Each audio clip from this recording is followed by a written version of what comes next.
This is Money Moves on VSiN, the sports betting network. What's up, everybody? Happy Tuesday as we welcome you into Money Moves on VSiN, the sports betting network, Sirius XM, channel 158. Stormy, Buonantony, Jonathan Von Tobel with you, holding it down for the next 2 hours. Both of us live in downtown Las Vegas at Circa Resort and Casino. Feels so good to be back. How was the flight? It was fine. Oh my gosh, I learned a new thing yesterday. Although it only mattered for yesterday because Southwest has officially, as of today, changed their seating policy where it's assigned seating. But I learned for the first time yesterday that if you are A-list preferred and you don't have an A boarding pass that you get booked on, they still let you board after the A group is done. So even though I had a C12 boarding pass yesterday, I got to board after A60 went. I thought it was going to be some sort of discovery about how the planes work. No. About learning about lift and science and physics and all sorts of different things. Does that sound like me? It's a very relatable thing. I'm glad I found But I gotta tell you, I was complaining yesterday about having to sit in the back of the plane in a middle seat, and your girl got an aisle, and I was feeling good. Ask me where I'm sitting on my flight to San Francisco. Where? No idea. Are you on Southwest? Yeah. Or what? So you didn't pick an assigned seat? No, Why? Because I'm not going to pay for that. But you don't have to pay for that. It's a business expense. No, that's on someone else's dime. I'm not doing this. Dude, you gotta be better. It's a 45-minute flight. So what? It's about convenience. It's about feeling good. I'm ridiculous. I can't wait for you to be in a middle seat. Well, what did I text you when I was booking my flight? You said, I can't believe there's not a Spirit flight. I was pissed. You have issues. You have issues, Took sir. Spirit to New Orleans. That's in better breaking news than our travel stuff. Although that will be fun, by the way. JVT is going to be out there in Santa Clara for the Super Bowl. Of course, we'll talk plenty of Super Bowl bets, sides, thoughts, props, injury updates as we go throughout the course of the next 2 weeks. But we did get some big NFL news this morning in that the Buffalo Bills do have a new head coach, but it is a familiar face from inside the building. Offensive coordinator Joe Brady, promoted to the next head man, agrees to a 5-year deal. What was your initial thought when you saw this come down the last hour or so? Honestly, it was, did Davis Webb interview that poorly? Really? I mean, because it did seem that they were waiting for the Broncos to be done.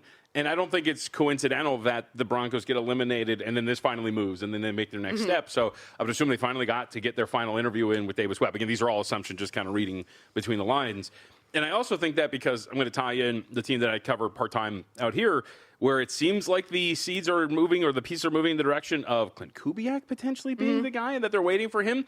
But either way, the smoke had been, Davis Webb, young up-and-comer, this guy's going to be great. And instead they elect to go Joe Brady. I don't think it's a big surprise. Brady did a really good job with this team going back to last football season where when he took over in the interim and really helped them move this offense along up into this point, familiarity with Josh Allen.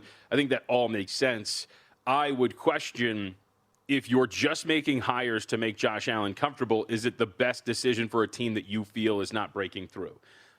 But we'll see. I mean, you really have nothing to go on other than speculation and what we know about him as an offensive coordinator. So it seems to be a great hire. We'll see if it works out.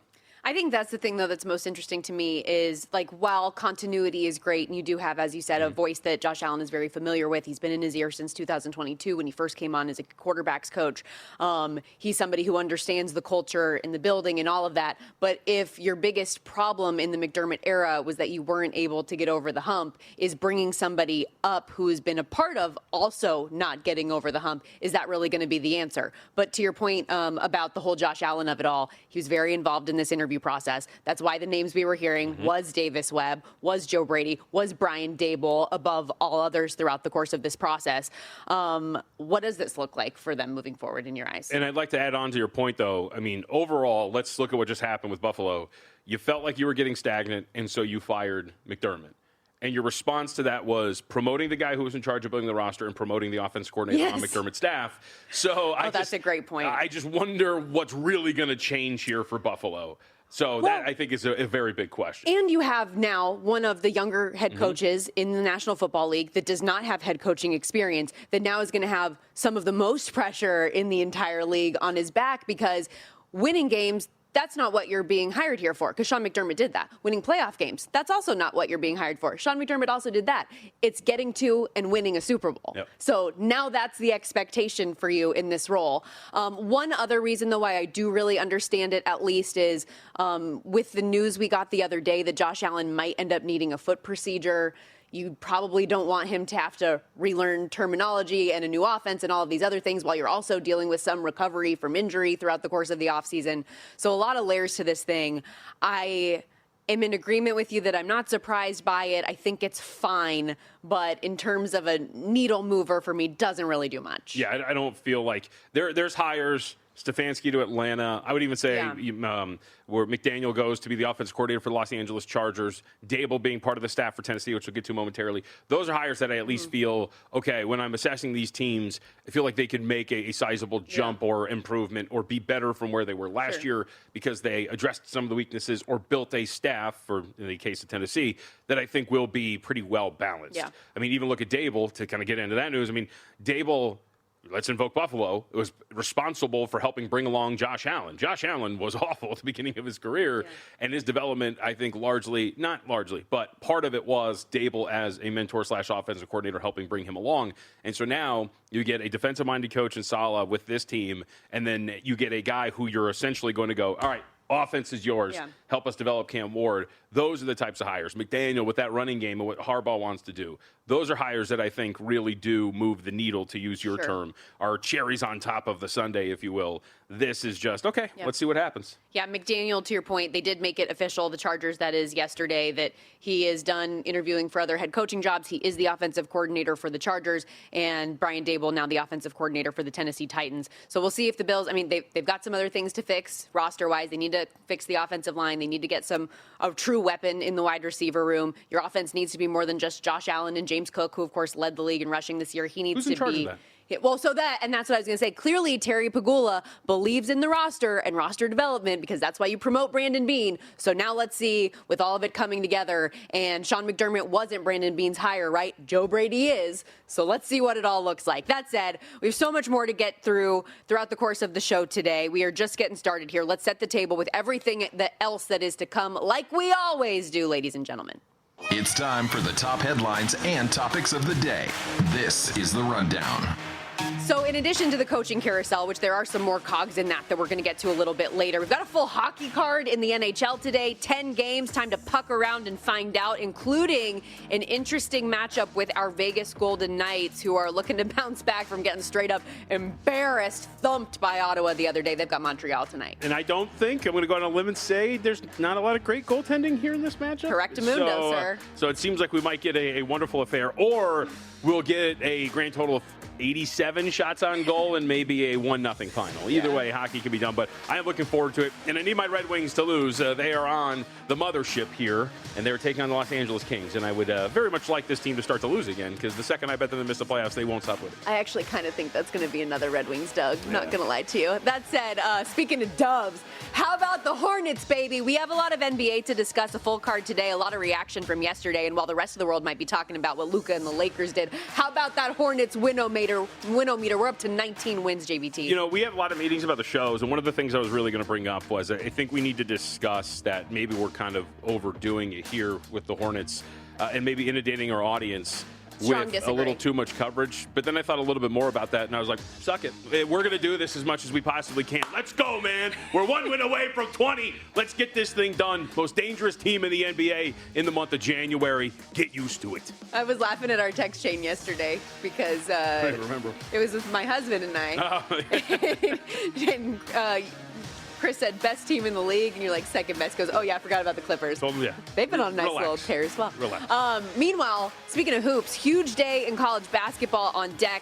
We will preview not only, yes, number 3 Michigan and the undefeated number 5 Nebraska Cornhuskers coming up. We will also have the one and only mid-major maestro on the desk, Adam Burke, with his best bets in college hoops today, who has at least one who's that mascot candidate for you, JVT.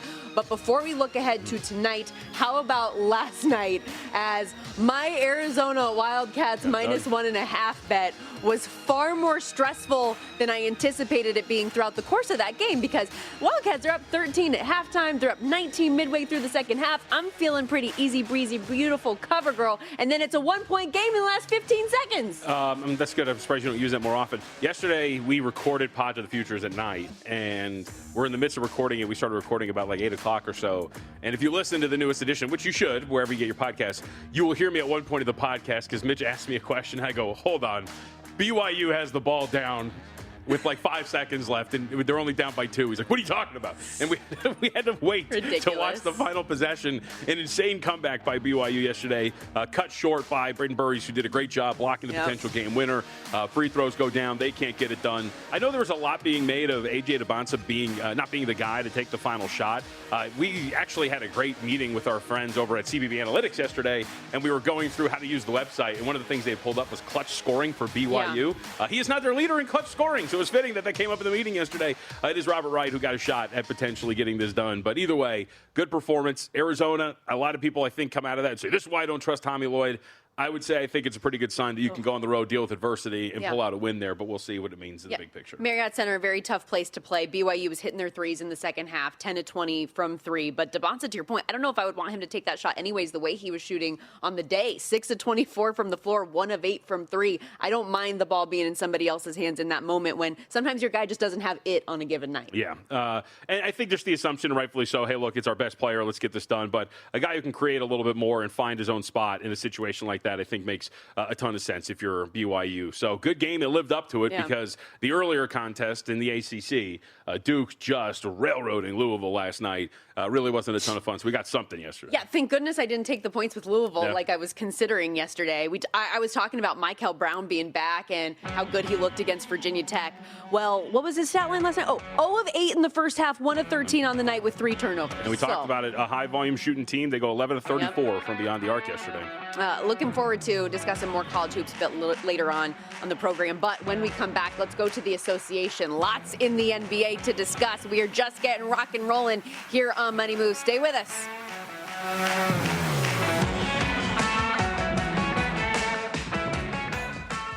So you're listening to this podcast because you want an edge. But what if I told you you're only halfway there? You've got the mindset. Now it's time to get the toolkit to match. Here's the thing. Pro bettors spend thousands on data and tools. But what they don't want you to know is that you can get the same edge for a fraction of the cost with VSiN Pro. VSiN Pro gives you access to expert picks, public betting data, prop projections, powerful tools, analytics, and more. Just tap the link in the description and see why thousands of bettors are already using VSiN Pro to cash more bets.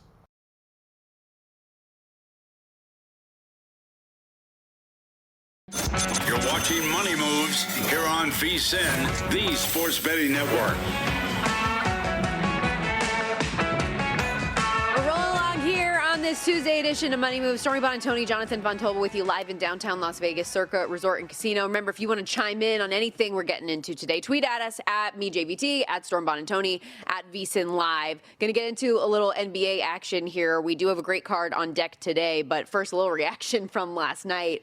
I know we led the show talking about the Hornets win-o-meter, and we can follow up on that in terms of some futures numbers in a moment, but the big story of the day has been what Luka Doncic and the Lakers ultimately did yesterday. Again, a 129-118 win over the Bulls. Not the headline. Luka scoring 46 and dishing out 12 assists was in that 11-point win. Yeah, this becomes a conversation, and I was asked this yesterday as well, which is, are you going to move off your stance that Luka's not going to win MVP? My answer is still a pretty strong no at this point. The Lakers still have a lot of indicators that they're a team that should not be as good as they are right now in terms of their record. I will invoke our Hornets one more time in saying that, folks, the Hornets have a point differential that is better by about a point than the Los Angeles Lakers, and yet they're sitting there with a worse record. In fact, their records are almost the inverse of one another, and yet on par, the Hornets are point differential-wise with this team. They've gotten by in a lot of these clutch games. Luka has a lot of good scoring outputs, and the stat line yesterday was absolutely ridiculous again last night. He plays 38 minutes, scores 46 points, has 7 rebounds, 12 assists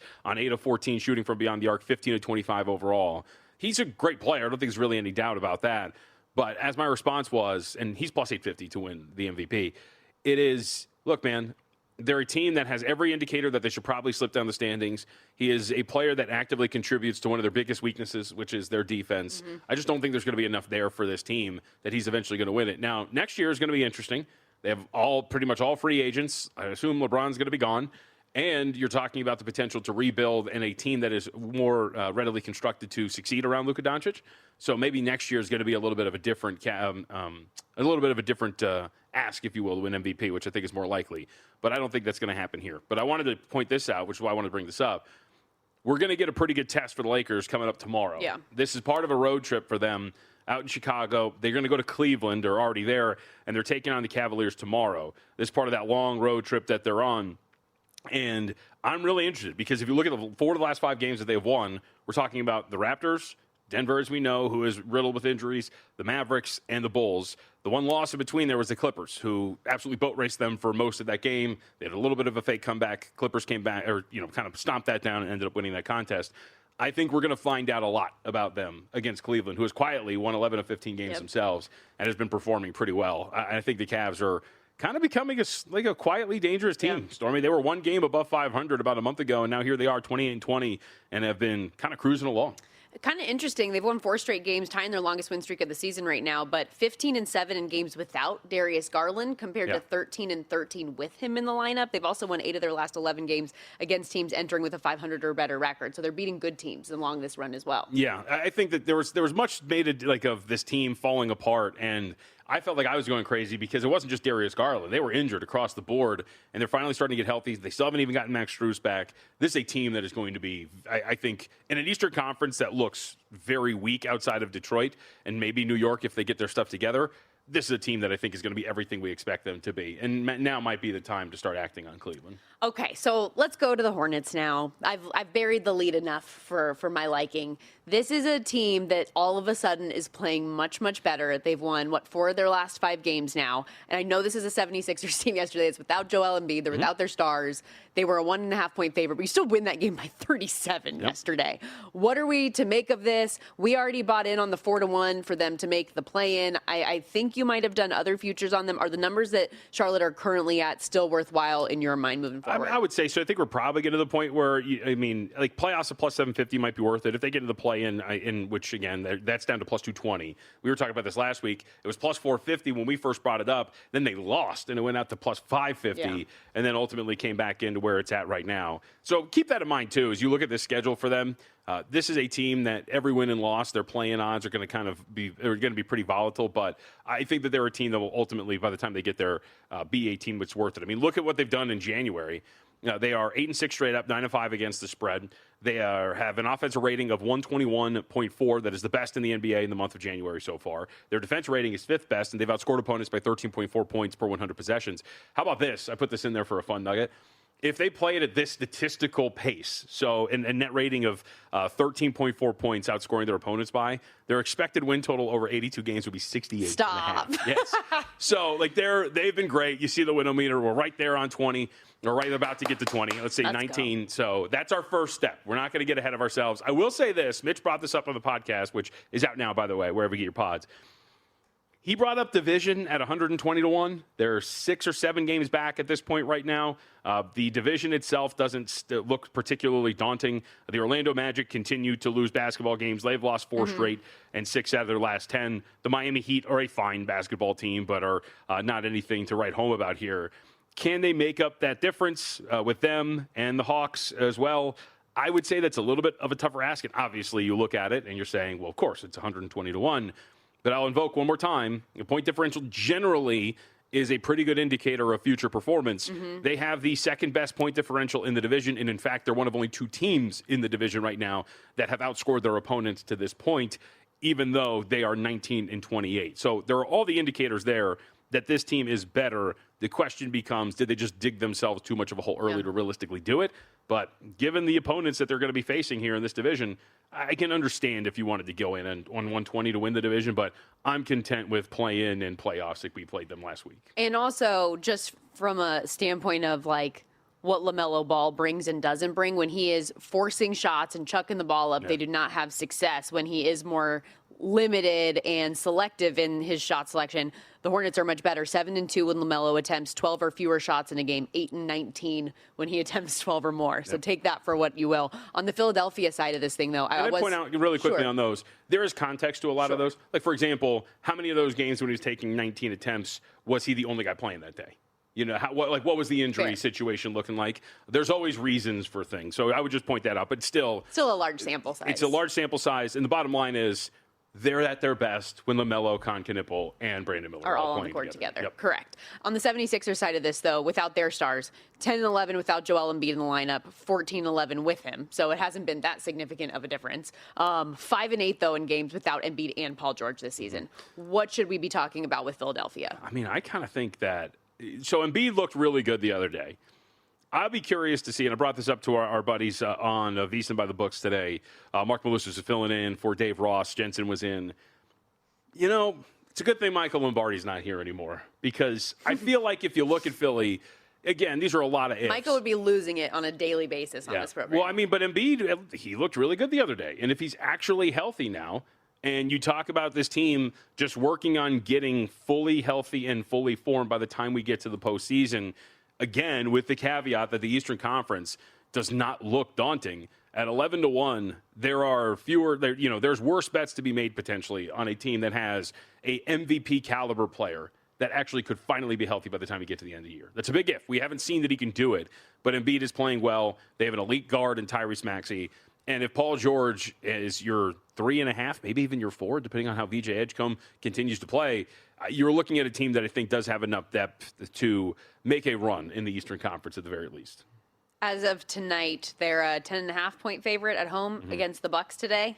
Yeah, and you missed out on the better of the number. This is real. It's a terrible situation. Third game of 4 nights, second leg of a back-to-back. But as you mentioned, Joel Embiid didn't play yesterday. So Paul George didn't play yesterday. Yep. They're both going to be out there after some rest. Yep. So that, I would say, you don't have to worry about it. And the Bucks, of course, without Giannis Antetokounmpo, without Kevin Porter, it opened 9.5. I would say that if you want to sit back and wait, see if the market buys back on Milwaukee, if you get that back under that 10 mark. But I would say the Philly's in a pretty good spot here.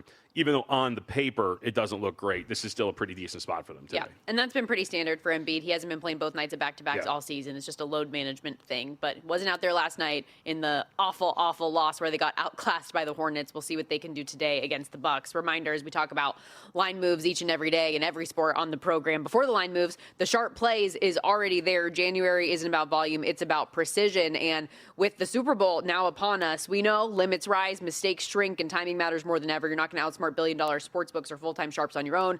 But with the sharp plays, you don't have to. Powered by advanced AI, connected to proven insider sources, and locked in on the NFL playoffs. The sharp plays helps identify where the sharp money hits before the number disappears. You get free daily reports, real-time alerts, market-moving insights, all delivered straight to your inbox or X-Feed. And since 2011, they've been backing it up with documented results, public logs, and transparent receipts. Sharpplays.com, trusted by the pros, monitored by the books. Stay ahead of the line at sharpplays.com.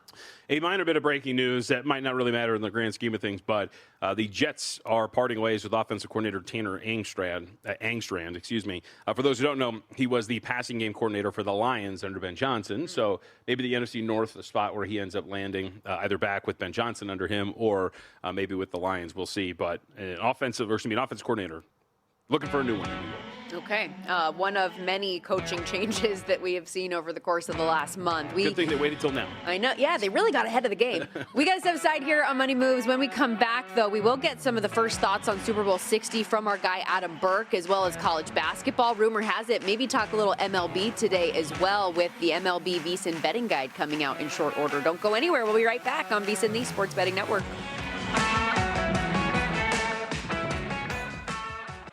You're watching Money Moves here on VSiN, the Sports Betting Network.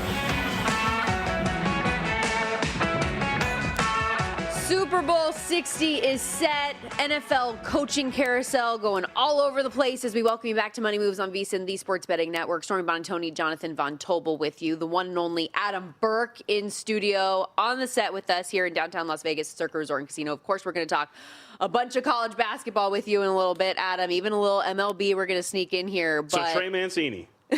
we're not going to start there. Yeah. We're not going to start there. Hasn't played an MLB game since 2023.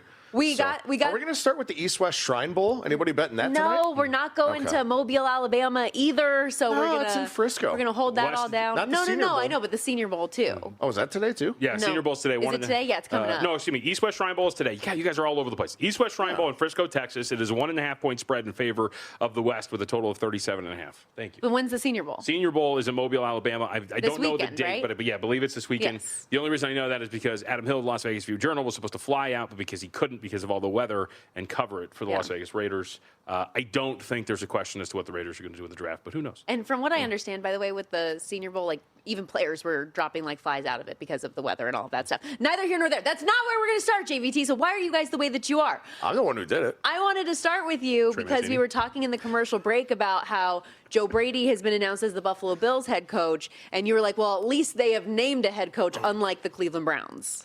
Yeah, so the poster child for dysfunction in the NFL continues to be the poster child for dysfunction in the NFL.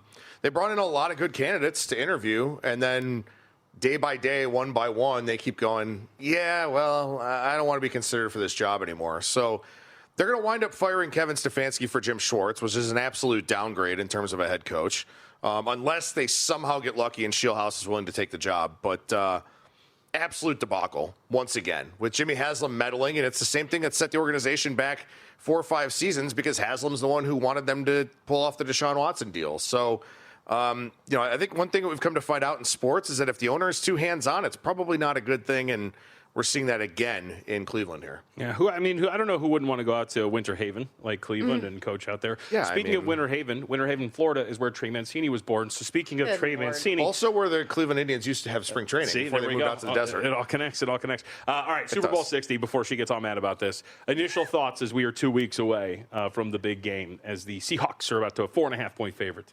Well, if Trey Mancini was a football player, that's the team I would bet on. You guys are killing me. He could be tight end, 6'4", 230, listed. So, initial thoughts. Did you see what Diego Pavia was listed at, by the way, in his official measurements? Good Lord. 5'9". I think that's even a stretch. That was crazy. He's been listed at 6 foot this whole time, and he gets measured at 5'9". Incredible. Yeah. Well, I mean, guys never lie about their inches, right? Okay. Oh, all right. Very good. So, as far as the Super Bowl goes, Seattle, again, 4.5, 45.5, 46 the total here. I mean, I think that these numbers are probably pretty fair. It is the last game of the year. It's going to be the most scrutinized game of the year. So, you would expect the number to be right for this one. A little bit of an adjustment, with Seattle 3.5 on the look-ahead lines. I think that's fair because New England, once again, didn't look good offensively. Now, they played a very good Denver defense, and the weather was a factor. But New England's created very few explosive plays throughout the course of the postseason here. Whereas I feel like Seattle can create an explosive play anytime they throw the ball to JSN. So I kind of lean towards the Seattle side at 4.5. I think this one probably does ultimately close 5.5, but I'll just be looking for props in this one. I'm not going to necessarily bother with the side and total. And look, I mean, this is one of those where, you kind of look at it and you start thinking about alternate ways to bet, the spread money line type thing. You want to play an alt spread in this game. Do you want to play somebody to win the MVP as a alternate way of playing the money line? There's going to be a lot of different options coming our way here as books continue to post these numbers. So I'm just going to wait for the props and try to hit those. Yeah. Go ahead. I was just going to say, you're starting to see this narrative a little bit early that the sharps are on the Patriots. First off, sharps are on both sides. You will see this all the time. The second, I don't know if the sharps are getting in this early. Maybe they're just sitting back and waiting to see what's going to happen by the time we get to it later, limits rise and all that kind of stuff. So we will see ultimately where this goes. But I'd be curious to see where it gets bet. Circa open 5, got down to 4.5. Spots at open 3.5, as you mentioned, got it before. And I think it's also one of those things, too, that people need to realize that there's 2 weeks of betting into this game before it actually gets played. So people might want to say, oh, this is the sharp side. Oh, this is the public side. As you said, sharps are on both sides, and they're also trying to manipulate this number as much as they can, right? Limits right now are pretty small, right? So maybe the books kind of take some, max limit bets and kind of move based on those. But once we get to game week, books are going to be taking massive amounts of money on this game. There's going to be so much volume out there in the marketplace that you're going to have these sharper groups, and this is going to happen with props too, by the way. You're going to have these sharper groups kind of massaging and manipulating these numbers. And then when they can bet more, that's when we're going to find out what their positions actually are in the game. So, again, with 2 weeks, I mean, we're going to talk this game to death just because that's what you do in this business. But with 2 weeks, there's going to be a lot of time for line movement, a lot of time for market manipulation, a lot of time for moving on air, all the different little news things that are going to break and stuff like that. So just keep that in mind. This is legitimately a marathon leading up to this game. And you also, just the last note would be, remember, there's also people that are probably taking positions based on what futures they have as well. Right, so, especially if you've got something. Too. Yep, and if you've got something on Seattle, then maybe you're taking something with New England. Maybe you can scoop the pot. You take them 4.5, and then the Seahawks win, but the Patriots cover. So there's a lot that goes into it. We did see our first big bet here at Circa yesterday. Circa Sportsbook took a $1 million bet on the Patriots money line at plus 188. Pays out just over $2 million. So So that is just the tip of the iceberg. We're going to have so much more money and volume, as you said, Adam, that's going to come in over the course of the next 2 weeks. Something else I want to mention about that, too, with the big bets. Like, I'm not saying that this is happening here at Circa. I mean, their bookmaking style is very different than a lot of other places. But, like, I have heard stories, from Vegas insiders of, when you talk about, like, Mattress Mac and his big bets and stuff like that. These things are negotiated with the sports book, so that they kind of both settle on a line. They both settle on something that they're comfortable with. That is something that could happen at some of their sports books out there with their bigger players. It's not going to be them necessarily betting whatever the market price is. It's going to be them having some talks, through, not necessarily back channels. It's the wrong way to put it, but just kind of talking to the sports book and both sides agreeing, we will take the bet at this number if you are okay with this. Mattress Mac was also hedging against a lot of promotions that he had with his stores. Which I'm glad people are finally recognizing now that it's a promotional tool, what he's 100%. doing. Mattress Mac, who also famously is against sports betting in Texas out there. Interesting. Fascinating. Right. I want to talk a little college basketball with you, and we can carry this over to the next segment as well. But on VSiN.com, every day you have your article out with your best bets in college hoops. Did you write up Trey Mancini? And there is one candidate today, JVT, for who's that mascot. So before Adam does his handicap, we have the Indiana State Sycamores and the Illinois Chicago who? The UIC Flames? Stop. You really knew that one right off the top of your head? You're lying. No, I did. No way! You want to know? Actually, you want to know why? I believe that this is true. Our former colleague Sam Penianovich, I believe, did play-by-play for them at one point. But yes, I knew UIC. Come also, I got an email from JVT this morning in all caps about Trey Mancini. Yeah. And it was about topics to discuss. UIC was on it. And that game was Stop on there. it right now. Okay. So he'd already looked at that one. All right, well, give us the breakdown then, Adam.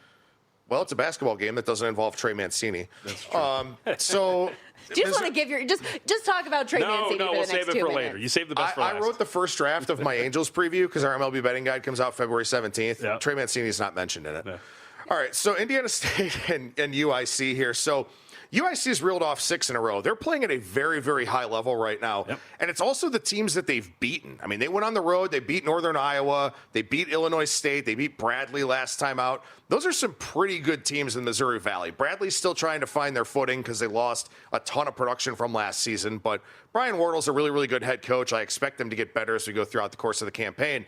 But UIC's been playing really well here of late. And as JVT mentioned in the first segment of today's show, we've had a couple of meetings with CBB Analytics, who, kind of a little bit of a data partner for us, kind of helping out some of our hosts and producers with accounts. And you can use the promo code VSiN30 over there, get $30 off one of their user tier subscriptions. But they have individual player on-off data, which is something that I know JVT will use a lot in the NBA. And now we have the capability to use it in college basketball, thanks to the team over there at CBB Analytics. One of the big parts about UIC and how they've reeled off 6 in a row is Elijah Crawford. So he played 2 games in November, the first game of the season, and then 1 kind of later on in the month. But he's played the last 7 games for the team. Found his sea legs coming back, didn't play all that well in the first game. But he's got 29 assists over the last 6 games. He's averaging 13.8 points per game. And from a net rating standpoint, when Elijah Crawford is on the floor, the Flames are 31.5 points better in net rating than they are with him off the floor, plus 11.1 on offense, minus 20.4 on defense. So they're 20.4 points better per 100 possessions on defense with him on the floor. That's a huge difference. I don't know that the market has caught up with that yet.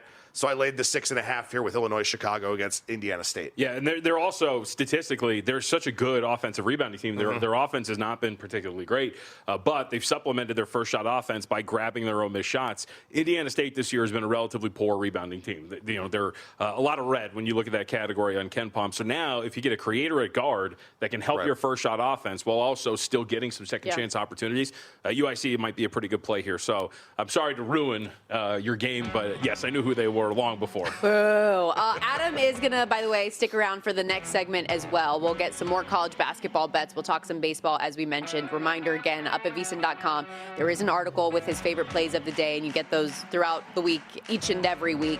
And Adam does a great job, VSiN.com managing editor. He helps put together all of our betting guides. The March Madness betting guide will be out before you know it. VSiN.com/subscribe is how you can get access to everything.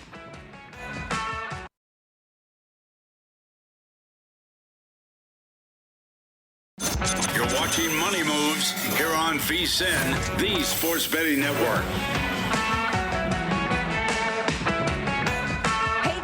Seahawks is set for the Super Bowl, and we're getting ready for Big Game 60 here at VSiN with a big deal to match. Save $60 off the VSiN Pro annual subscription when you sign up using our promo code MONEY. Become a VSiN Pro annual subscriber. Bet smarter all year long. You get full access to everything we do up at the website. Daily best bets from our VSiN hosts and guests. Real-time DraftKings and Circa bet splits. AI-powered prop tools and matchup analysis. The 24/7 video. Full show replays all on the VSiN Watch app. Plus our betting guides and expert picks coming up for not only the Super Bowl, but the upcoming March Madness guide. The MLB betting guide will be here before you know it. Don't miss out on this big game deal. VSiN.com/subscribe. Promo code MONEY will save you $60 off for the Big Game 60 deal. VSiN.com/subscribe. Stormy, Buonantony, Jonathan Von Tobel with you. VSiN.com managing editor Adam Burke on the desk with us as well. I want to keep a little bit of this college hoops talk rolling, though, because you did actually, and we've been having this as a more familiar conversation week after week. There are a few big brands that you're invested in tonight, as well as the little guys. Yeah, I know. We bring up and we coin you the mid-major maestro, and then now we have Arkansas -2.5. What are we doing here? Who are you? So, look, here's the problem, right? So the conference is in action today on Tuesday. ACC, Big 10, SEC, Big 12, A10, MAC, Big East, Missouri Valley, Ohio Valley, Mountain West. There's not a whole lot there for me. I mean, we talk about the MAC is your thing. A10, Missouri Valley, Mountain West? There's nothing good in the MAC the A10's got a ranked team, okay? No, we can't talk about A10's just them. a mess. Yeah. It's just not a very good conference this season. Well, look, I mean, one of my other plays today is Arkansas and Oklahoma. So let's hear it. I like Arkansas here. Yeah, I like Arkansas here, too. Yeah. Well, go to VSiN.com so you can read my breakdown on it. Love it. Can we at least throw up our Photoshop of Adam Burke so we can see it? There we go. Arkansas -2.5. Which it is funny seeing mid-major maestro next to Arkansas. Is that how you're going to cut your hair? Maybe. Yeah. I don't know. Adam said he's getting a haircut after today. The big head kind of reminds me of like NBA Jam. Yeah, for sure. Right? Like he's on fire. The second best NBA video game of all time. What's number one? NBA Street Volume 2? I'm really partial to NBA Hang Time. Oh, no. I was a big Hang Time guy. NBA Street Volume 2 was incredible. Well, you got nothing on this, huh? No. Oh, come on. I played NBA Jam, but I didn't play any of the other ones. Sorry. That's fine. I wasn't a big video game person growing up. Sorry. What can you do? How about the top 5 game of the day? Michigan and Nebraska going head to head, and this number moved down a little bit. People, I know at least JVT and I are both on the Cornhuskers today, and we've seen that come down. I believe you're on the other side though, with this number currently at 10.5. Yeah, so, reluctantly looking at a top 5 game, trying to make a little bit of an SEO play, get people to read a Nebraska versus Michigan preview. Mm-hmm. But I also think it's very interesting. You have a double-digit dog here who's 20-0 on the season, which is pretty remarkable. And a lot of that has to do with the strength of schedule difference here, why this line is as big as it is. Also, Michigan, their quadrant 1 games, they've won by 4, 40, 30, 40, and 10. Mm-hmm. So they've done very, very well against high-caliber competition, and that's pretty much what Nebraska is here in this game. There's also some things circulating, and this is very much from the rumor mill right now. But I did see some things while I was hanging out in the studio there before the show, in the back room before the show. There's some rumors running around that Nebraska might have a flu problem tonight. So we'll see if that kind of comes to fruition. If people get some more of that inside information, maybe this line moves a little bit more throughout the course of the day. But just simply because you've got a situation to me where I think Michigan's the better jump shooting team, and this is a game where you're not going to get a lot of shot opportunities at the rim. Nebraska is, I believe, number 1 in the country, according to Bart Torvik, in shot share against on close twos. Michigan is like 6th or 7th. So you're not going to get a lot of high percentage looks at the rim here in this game. It's like Michigan, by virtue of being at home in Ann Arbor, sight lines they're familiar with, I think they're probably going to have the better shooting day. And again, also just their staggering efficiency numbers, the pace that they play at is probably going to make Nebraska uncomfortable. And the fact that Michigan's willing to run when they have an efficiency advantage on every single possession on both ends of the floor is the recipe for blowing a team out. So I do like Michigan. I prefer Michigan minus 10.5 over Nebraska, getting double digits here in this one. Yeah, I just think the market's just been shockingly high on Michigan. You do a good job. We talked about this up on our Bartorvik here. It's a balance of, do you sort them versus quad 1 competition, or do we look at their last 10, whatever? Because if you look in recent form for Michigan, they really haven't been the same team that they were at the beginning of the year. They failed to cover 6 straight. Market got a little high. I mean, I was on Indiana against them, and you could argue, they were probably ahead of Indiana the whole time. Indiana sneaks in the backdoor a little bit, but the market's just been a little too high. And then we get again here. Some spots open 9.5 up to 11.5, like you said. Maybe that's some of the flu deal, but this is one of those where I feel comfortable, even if I lose this, that I was making the right play at grabbing it at what seems to be the peak of the market at 11. Well, and talk real quick about something, in terms of the market and kind of the high point for the market. So there's a line move today that really caught me off guard. It's not a game that I played, but arguably the best mid-major team in the country, maybe not even arguably, is St. Louis. Oh, okay, the Billikens are at the top of the market right now because they are so good. They are number one in the country in effective field goal percentage offense and defense, according to Bart Torvik. They're 19-1 on the season. They have a 1-point loss on the road at Stanford. It's the only game that they've lost. But today they opened about an 11-point favorite against George Washington, who's kind of a mid-team in the A-10 this year, kind of pedestrian. They're 4-3 in conference play. But that's a line that came down.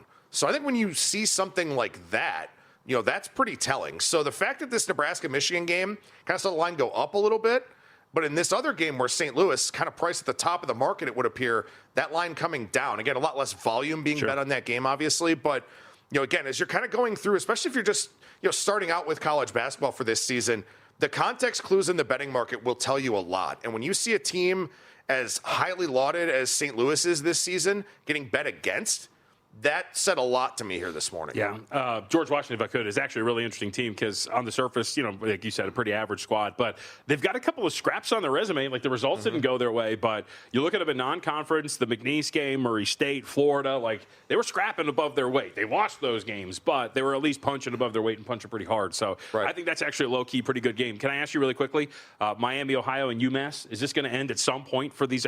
I'm sorry. I deserved better last Tuesday. We had you on, took the shot with Kent State. You did. Kent State's up 2 with the ball, inbounding with 13 seconds left, and they lose by 6 in overtime. It was the right shot to take, and I feel like I want overtime where dogs go to die. Yeah, and I feel like maybe I want to take another shot with UMass here against Miami, Ohio.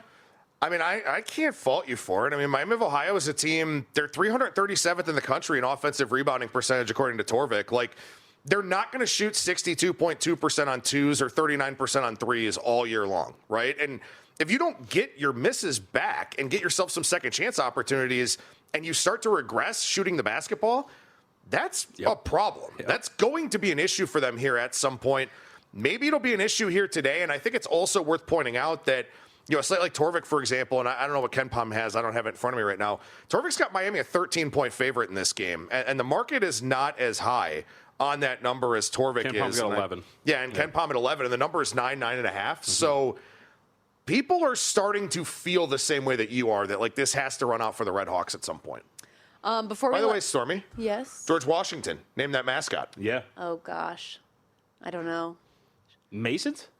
You had it right in front of you a minute ago. I know, but I can't remember. George Washington Revolutionaries. Oh, okay, there we go. Should have been like the Whigs. Changed it not that long ago. The Whigs. Yeah. You're talking about the political party, the Wigs, or the no, things you wear in your the head? things you wear in your head. Okay, I thought you were talking about WHIGS. Yeah, the political party? I was like, No. he was not a Whig. No. Yeah, The he was not a Whig. actual Thank you like very much. white wigs that were worn. You learn a lot on this segment, by the way. That's right. You got history lessons now and everything. Who knew that the Whig political party would be brought up today? Last couple minutes before he lets you go, Adam. You think Dave Ross is a fan of the Whig Party? Well, Dave Ross's partner in crime, Jensen Lewis, is helping you with the MLB betting guide, which will be coming out before we know it. Curious what teams you've been working on, how much you've been getting through, how excited you are for baseball season around the corner. First off, kudos to you for that segue. Thank you. You completely turned. It was going off the rails Wouldn't again. let you do I it. thought you were going to say, speaking of people who So could use a wig. Would not let JVT do it. I'm a professional. That went over her head. I don't think she Nope. heard Yes, that one. I did. she He wears caught a lot it, of I think, hats. Wait, what? She didn't get it. No, she didn't get it at all. No, she didn't get it. We said All it right. differently. No, so I have the first drafts written of all the American League teams here. And again, that MLB betting guide coming out February 17th. So Jensen Lewis, who played the game, and Adam, who did not play the game, are going to have two very different perspectives about the 30 teams. So you may have noticed I like analytics and numbers and metrics, and I'm a nerd and have glasses and all those kinds of things. So I'm a very numbers-driven perspective on the teams, whereas Jensen's going to have a perspective I could never have as a player, So, of course, managerial changes, stuff like that, So we're going to have a side-by-side comparison of our thoughts in that guide coming up here. I believe that's 3 weeks from today, I want to say. So, really looking forward to having that out there. But, I've been working on the American League and, some things that kind of got past me because, we're covering it all here at VSiN. And so there were some news items and some coaching staff changes and stuff like that kind of caught me off guard as I was going through writing. But I got some pretty strong takes this year in Major League Baseball, especially out of the American League West. The Angels are going to suck. But out of the AL West, where I think, I think the Houston Astros might have their first losing season in a very long time. I like it. So that's one of my bold takes coming up in the MLB guide. Last 20 seconds, loaded question. You can only answer yes or no to. Does Trey Mancini make the opening day roster? No, I was actually going to say, if the Orioles get Justin Verlander and Max Scherzer, can they win the AL East? The Orioles need to get Framber Valdez. That's who they need to get. If they get Verlander, a tough guy in that park and in that division with his home run problem. But I think the Orioles are kind of interesting already. But they got to get Framber Valdez to really have a chance. I'm just glad we got one more Trey Mancini note on the way out. We'll be right back on Money Moves, kicking off hour 2 next.